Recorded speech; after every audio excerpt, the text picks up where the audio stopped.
Hello, hello, hello. It is your good friend, Huparxies, here with another video. So, my last video is giving truth to the commonly held view that the internet is, we say simply, a place of rage. Very much feeds off controversy, you could say. In the under 24 hours since it was posted, it has racked up nearly as many views as every other video I've made since my return combined. Now, if I were a rational man, I would follow it up with yet more inflammatory rage bait, talking about my least favorite political doctrines, calling for an extermination to all my various and multifaceted enemies. However, I have no patience for such pabulum, nor am I a rational man. I'm a very whimsical man. So today we're doing a book review. Today we will be reviewing Dietrich von Hildebrand's What is Philosophy? Now, in spite of the title, this is not a guide to philosophy at all, but rather to a specific philosophical movement called phenomenology. The word is commonly used today to refer to any philosophy that's concerned with the structure and nature of experience, but in the context of this particular book, it refers to the original German movement, started by Husserl and ascendant in Germany until it was replaced by Funny Mustache Man in the 30s. I'm reviewing it because for a long time now my aim has been to find good introductory materials for not just philosophy in general, but different branches of philosophy, and thus I decided to read it. Well, really I decided to read it because I was looking for Christian views on the problem of religious pluralism, but that's purely incidental to this video since I found absolutely none of that in this book, in spite of Dietrich von Hildebrand's formative role in our all-time favorite Catholic doctrine, Vatican II.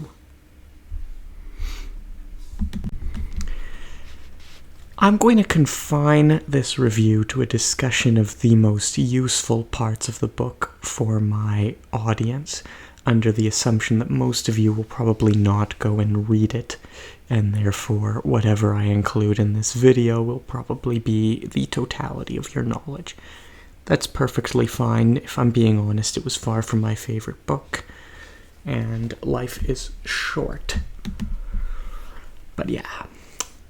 Phenomenology means the study of experience, and so he starts off his book with a very protracted discussion on what is knowledge and what distinguishes philosophical knowledge, the knowledge of the practicing philosopher, as opposed to, say, the academic philosopher, from the knowledge of Joe Schmo off the street.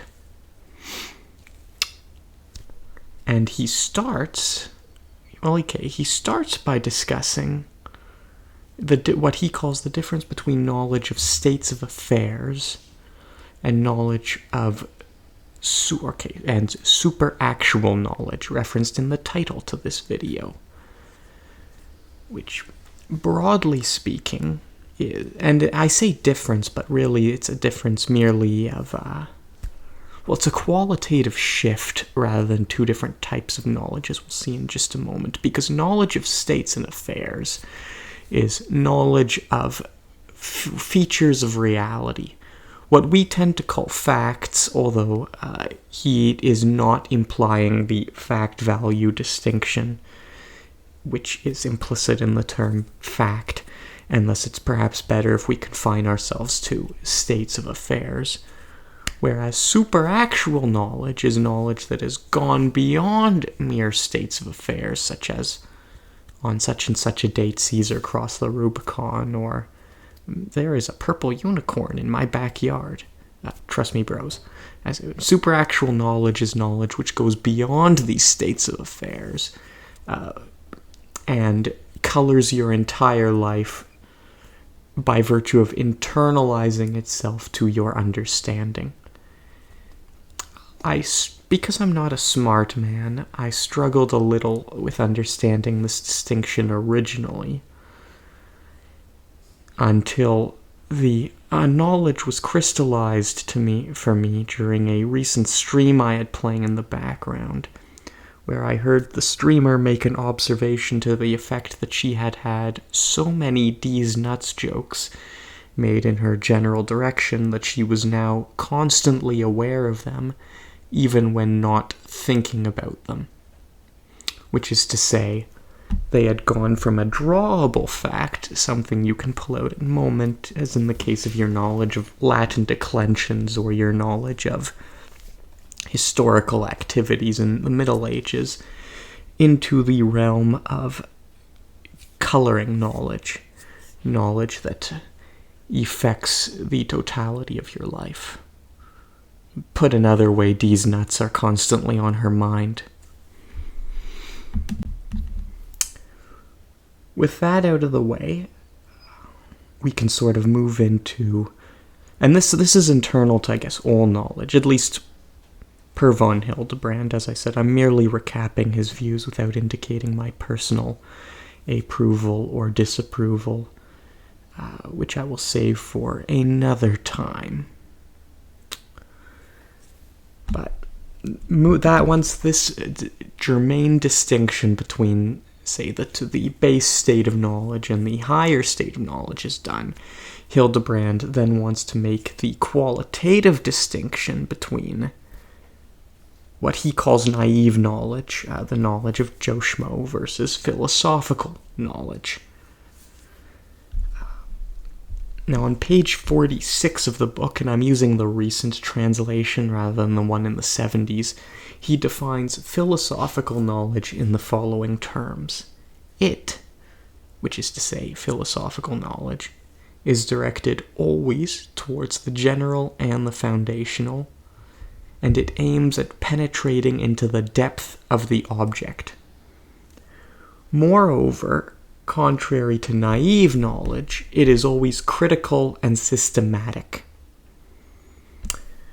Now, both of those terms have very different meanings nowadays, so I believe we should give some, say, definitions of some of what he's talking about to avoid undue understandings by corrupting them with our own modern views.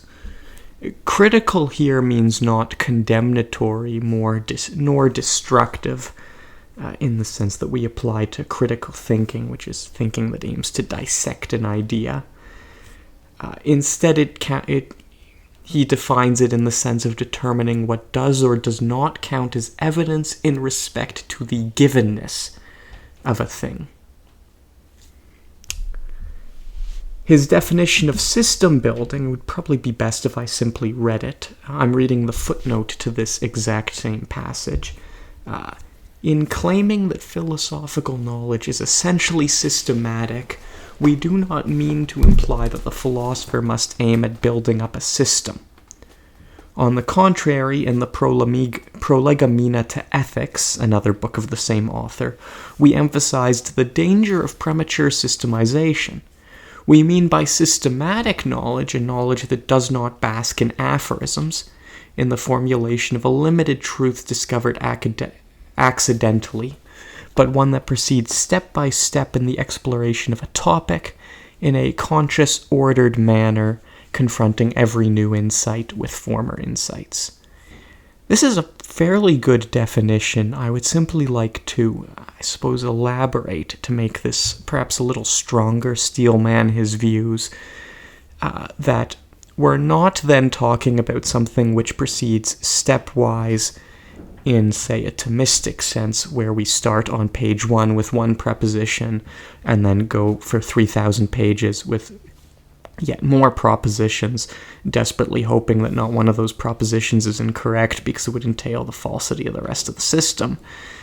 Rather, It entails that in any given topic, i.e. the givenness of an object, we proceed step by step from that, which allows us great flexibility and contextual analysis. I'm more concerned with his notion of how we come to have knowledge of the givenness of an object. Moving back 2 pages from our definition of philosophical knowledge to page 44 of the book, he says, and I'm going to quote a rather lengthy passage here, simply because I am a big believer in the idiom of Rabbi Samson Raphael Hirsch, that all heresies start with partial citations. But, I quote, "We refer to those rare cases in which, at a special moment, something becomes crystal clear to us in its deepest nature. Thus, in a certain situation, the inner nature of a personality may suddenly disclose itself to us, or the genius of a nation, or of a work of art, or also of an ethical value like fidelity and veracity, or the essence of love, or a foundational state of affairs like the transient character of all things earthly. These are the rare moments of a most fertile contact between our mind and reality, moments in which what is real speaks to us as from its very depth, moments of the most genuine, living, and organic contact with reality. Apologies. Obviously, these moments do not occur in the life of every human, but only in the lives of mentally awake and deep personalities.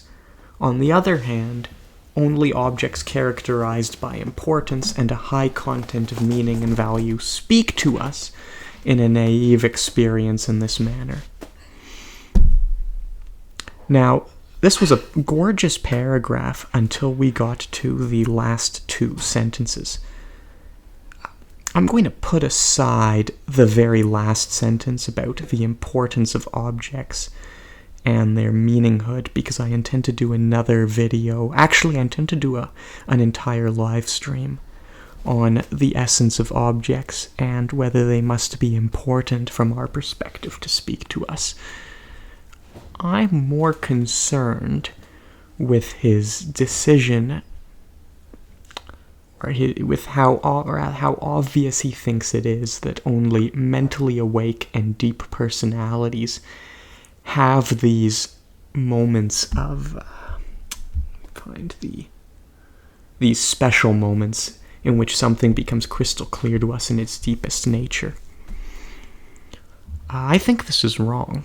I think everyone has these moments. Many people dismiss them out of hand, either because they're so obsessed with wealth and power and fame that such things are of no importance, or because they can't understand them, or because they're not aware that the experience is of any great significance.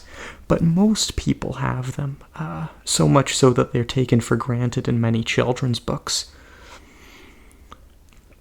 And beyond any factual concern, what bothers me more specifically, I guess from the philosophical perspective, is that the ubiquity of these phenomena is not simply a matter of states of affairs, but a matter of deepest importance to philosophers, because it's isolating those experiences and then drawing out their meaning that is the main task of philosophical knowledge and of philosophers as a class. And if we are simply a priori denying the experience to all but the most mentally awake and deep personalities, then we lose a chance, a God-given chance, to bring a mentally awake and deep personality, to use his own words, to someone who may never have experienced that before.